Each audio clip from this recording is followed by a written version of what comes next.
Stop planting hydrangeas the wrong way. If your shrubs are weak, if the blooms are small or missing altogether, or if your plants never seem to look like the ones you see in magazines, chances are you've been making the same mistakes that countless gardeners make every single year. On the left, you see a hydrangea that looks weak, tired, and almost lifeless.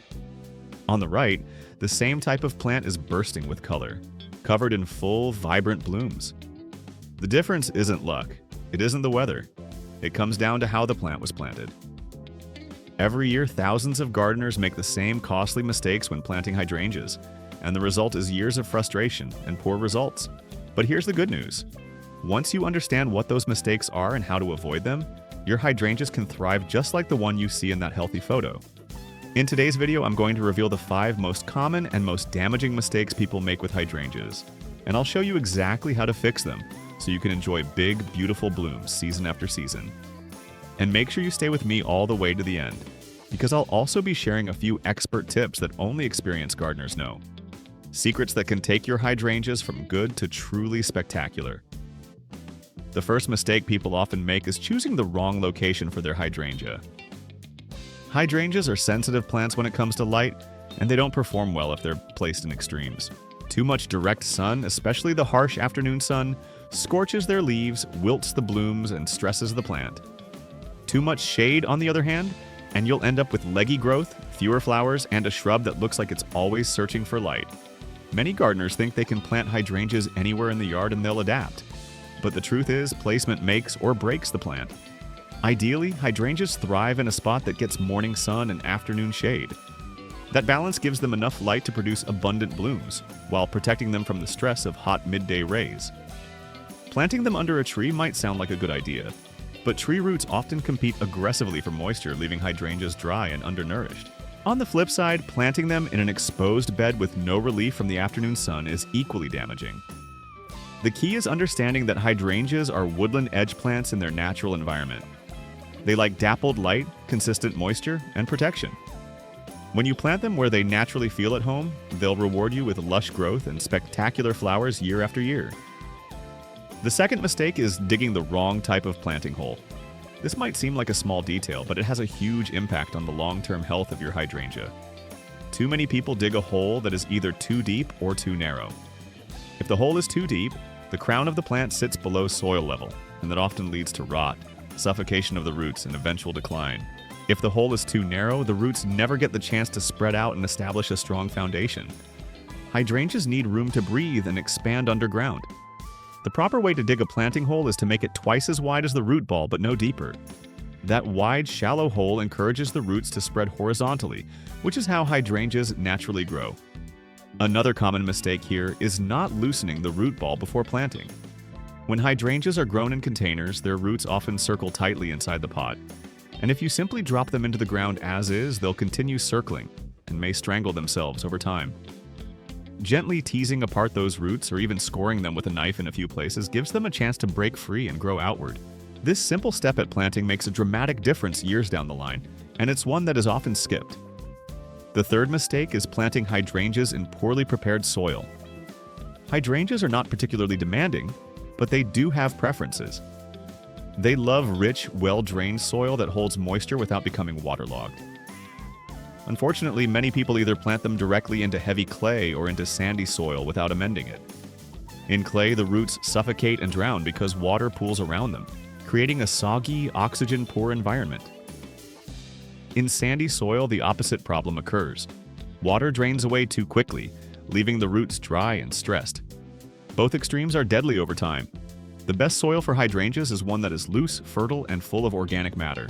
Compost, leaf mold, or well-rotted manure mixed into the planting area creates the perfect balance of nutrients, aeration, and moisture retention.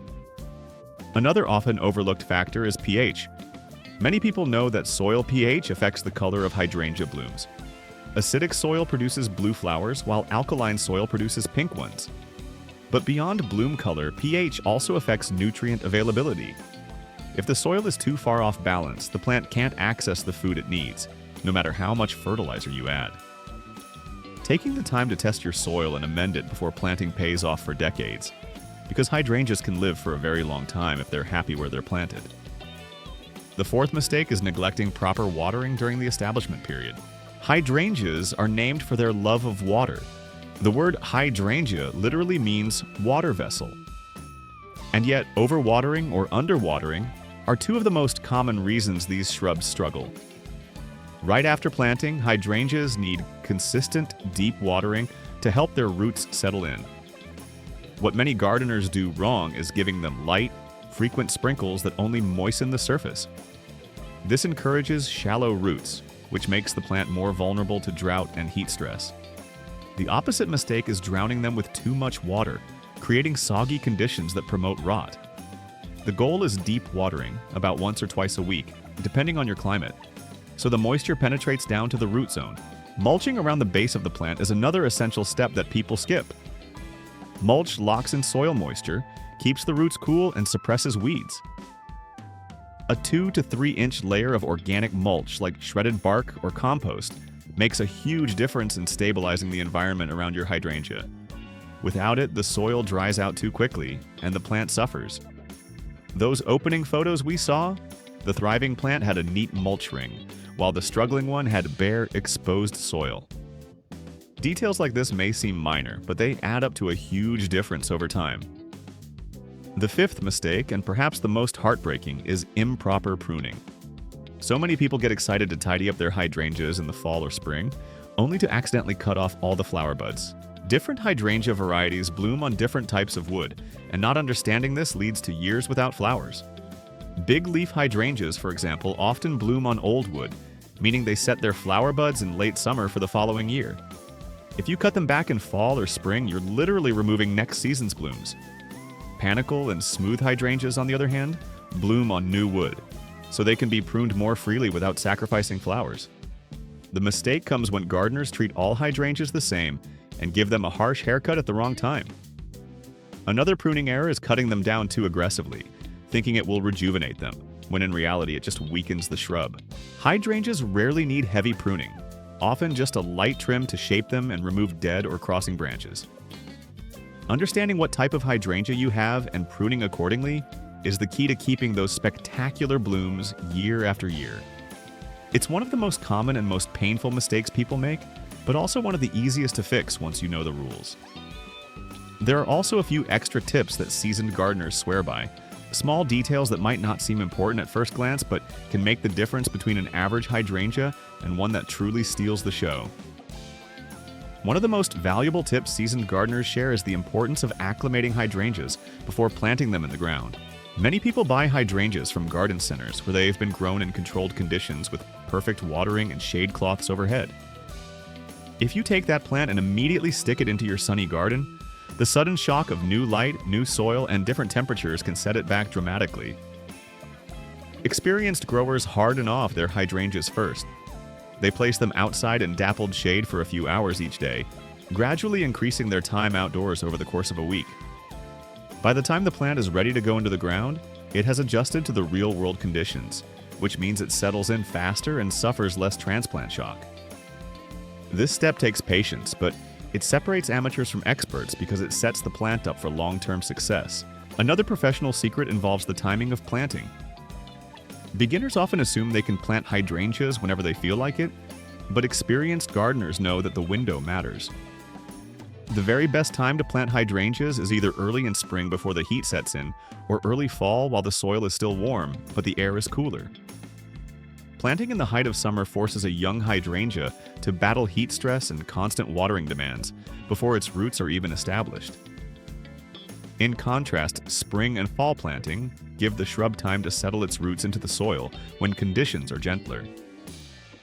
This little timing adjustment often makes the difference between a hydrangea that struggles through its first year and one that explodes with growth and flowers. Seasoned gardeners also know that root competition is a hidden enemy of hydrangeas. While beginners happily plant them right under large trees or next to thirsty shrubs, professionals avoid those areas. Tree roots not only rob the soil of water, but also create a dry, compacted environment where hydrangea roots suffocate. Experts choose spots where hydrangeas don't have to compete, or they create raised beds or amended planting areas that allow the shrub to develop freely. It may not be obvious above ground, but below the surface, this decision gives the hydrangea room to grow strong and healthy. Another advanced tip concerns deadheading. Most beginners snip off old blooms whenever they get the chance, thinking it will encourage more flowers. But experienced gardeners know that with hydrangeas, deadheading is not about creating more blooms in the same season, it's about channeling energy. By carefully removing spent flowers right above a healthy set of leaves, you help the plant redirect nutrients into strengthening its stems and roots. The key is being gentle and precise. Cutting too low or too aggressively can remove developing buds for the next year. Professionals handle deadheading like fine pruning, always with the future growth in mind. Fertilizer timing is another area where seasoned growers separate themselves. While beginners tend to fertilize throughout the season whenever they think the plant looks tired, experts know that feeding late in the year is a critical mistake. Hydrangeas fed with nitrogen-rich fertilizer too late in summer will push out tender new growth just when the plant should be hardening off for winter. That new growth then gets killed by frost, leaving the shrub weaker the following spring. Experienced gardeners stop fertilizing by midsummer, allowing the plant to slow down naturally and prepare for dormancy.